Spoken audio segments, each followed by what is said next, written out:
আসসালামু আলাইকুম। আজকে আমরা কথা বলবো কিওয়ার্ড ইন্টেন্ট নিয়ে। কিওয়ার্ড ইন্টেন্ট বলতে একজন ইউজার গুগলে যে পণ্য বা নির্দিষ্ট কোনো কিছু লিখে সার্চ দেয়, তার ভিতরে যে ইন্টেন্টগুলো কাজ করে সেটি মূলত কিওয়ার্ড ইন্টেন্ট। তো গুগল কিওয়ার্ড ইন্টেন্টকে চার ভাগে ভাগ করছে। প্রথমত নেভিগেশনাল ইন্টেন্ট, তারপরে হচ্ছে দ্বিতীয়তে ইনফরমেশনাল ইন্টেন্ট, হ্যাঁ, ট্রানজ্যাকশনাল ইন্টেন্ট এবং কমার্শিয়াল ইন্টেন্ট। তো আমরা এই চার প্রকার কিওয়ার্ড সার্চ ইন্টেন্ট নিয়ে কথা বলবো। নেভিগেশনাল ইন্টেন্ট হচ্ছে নির্দিষ্টভাবে খোঁজাখুঁজিমূলক কিওয়ার্ডগুলোকে বলা হয় নেভিগেশনাল ইন্টেন্ট। এক্সাম্পল হিসেবে যদি বলি, তাহলে এখানে দেখতে পাচ্ছেন। তো এক্সাম্পল হচ্ছে R15 মোটরসাইকেল, ঠিক আছে। তো ইউজার জানে যে ওনার মোটরসাইকেলের প্রয়োজন R15 নিবে। তো এটার ওনার ইন্টেন্টটা ঠিক করা ছিল, ঠিক আছে। উনি R15 লিখছে, লিখে হচ্ছে ওনার ইন্টেন্ট। এই মূলত এটাকে হচ্ছে নেভিগেশনাল ইন্টেন্ট বলা হয়, ঠিক আছে। অর্থাৎ ইউজার যখন সার্চ দেওয়ার আগে বোঝে যে ওনার একটা জিনিস প্রয়োজন বা একটা প্রোডাক্টের প্রয়োজন, তখন ওই যেই কিওয়ার্ডটা লিখে সার্চ দেয়, সেটাই হচ্ছে তার নেভিগেশনাল ইন্টেন্ট। এবং ইনফরমেশনাল ইন্টেন্ট বলতে কোনো ইউজার যখন গুগলে তথ্য নেওয়ার জন্য আসে, তখন সেটাকে ইনফরমেশনাল ইন্টেন্ট বলে। যেমন how can I learn SEO, বা আমি যদি আরও এক্সাম্পল দিই তাহলে where can I learn freelancing, ঠিক আছে। তো কোনো কিছু জিজ্ঞাসা করার জন্য বা তথ্য নেওয়ার জন্য যে জিনিসগুলো সার্চ দেয়, মূলত সেটি হচ্ছে ইনফরমেশনাল ইন্টেন্ট, ঠিক আছে। এই দেখেন, how can I learn SEO. তো 3 নম্বরে আমরা কথা বলবো ট্রানজ্যাকশনাল ইন্টেন্ট নিয়ে।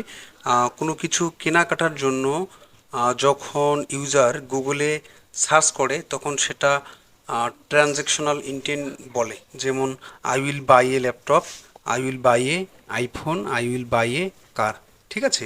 অর্থাৎ এক কথায় যদি আমি বলি সহজ ভাষায়, তাহলে ট্রানজ্যাকশনাল ইন্টেন্ট হচ্ছে কোনো কিছু কেনাকাটার জন্য গুগলে যে সার্চ দেওয়া হয়, যে মাথায় যে কাজটা যখন কাজটা করে, সেটাই হচ্ছে ট্রানজ্যাকশনাল ইন্টেন্ট। তো 4 নম্বরে আমরা কথা বলবো কমার্শিয়াল ইন্টেন্ট নিয়ে।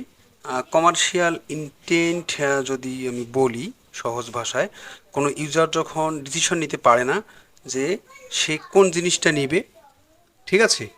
তো এটার জন্য উনি ওয়েবসাইটে, ইউজার হচ্ছে ওয়েবসাইটে ঘাটাঘাটি করবে। তো যার জন্য হচ্ছে গুগলে সার্চ করতেছে, ঠিক আছে। উনি আইফোন নিবে নাকি অ্যান্ড্রয়েড ফোন নিবে, ঠিক আছে। এরকম কোনো কিছু যদি হয়, সেটাই হচ্ছে কমার্শিয়াল ইন্টেন্ট। তো টোটালি আমি আবার এক কথায় বা সহজ ভাষায় বলবো, নেভিগেশনাল ইন্টেন্ট হচ্ছে কোনো কিছু খোঁজাখুঁজির জন্য যে ইন্টেন্ট ব্যবহার করা হয়, সেটাই হচ্ছে নেভিগেশনাল ইন্টেন্ট। কোনো কিছু তথ্য আদান প্রদান বা তথ্য নেওয়ার জন্য যে সার্চ বারে অর্থাৎ গুগলে সার্চ দেওয়া হয়, সেটাই হচ্ছে ইনফরমেশনাল ইন্টেন্ট, ঠিক আছে। যেমন WS কোশ্চেন দিয়ে শুরু হয় ইনফরমেশনাল ইন্টেন্টগুলো। তো ট্রানজ্যাকশনাল ইন্টেন্ট হচ্ছে কোনো কিছু কেনাকাটার জন্য যে সার্চ দেওয়া হয়, সেটাই হচ্ছে ট্রানজ্যাকশনাল ইন্টেন্ট। এবং কমার্শিয়াল ইন্টেন্ট হচ্ছে ডিসিশান নিতে না পারার কারণে গুগলে সার্চ দিয়ে যে তথ্য নেওয়া হয়, সেটাই হচ্ছে কমার্শিয়াল ইন্টেন্ট। যদি এখানে আমি বলি navigational intent, the user is looking to visit a specific website.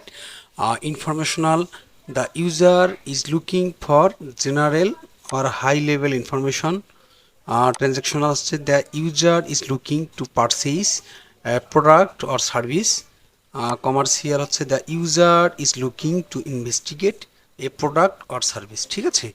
তো এই হলো আজকের ক্লাসের মূল অংশ বা কিওয়ার্ড রিসার্চের সব থেকে গুরুত্বপূর্ণ একটা জিনিস। আপনি যখন কিওয়ার্ড রিসার্চ করবেন, তখন এই 4টা জিনিস আপনি মাথায় রাখবেন। হ্যাঁ, 4টা জিনিস মাথায় রেখে আপনারা কাজ করবেন। তো আম, আপনার ক্লায়েন্ট মূলত যে ইন্টেন্টের জন্য আপনাকে কাজ দিবে, সেটা হচ্ছে বেশিরভাগই হচ্ছে ইনফরমেশনাল কিওয়ার্ড। ইনফরমেশনাল কিওয়ার্ড দিয়ে ব্লগিং লেখালেখি করা হয়। ঠিক আছে, তো এটা বেশি চাবে। আর একটা হচ্ছে কমার্শিয়াল ইন্টেন্ট। ঠিক আছে, মূলত এই কমার্শিয়াল ইন্টেন্ট এবং ইনফরমেশনাল ইন্টেন্ট সব থেকে গুরুত্বপূর্ণ, বা এটি ক্লায়েন্টরা চায় আর কি। ঠিক আছে, তো ক্লায়েন্ট যখন যেভাবে চাবে তখন সেভাবে আমাদের দেওয়া লাগে, এটাই নিয়ম।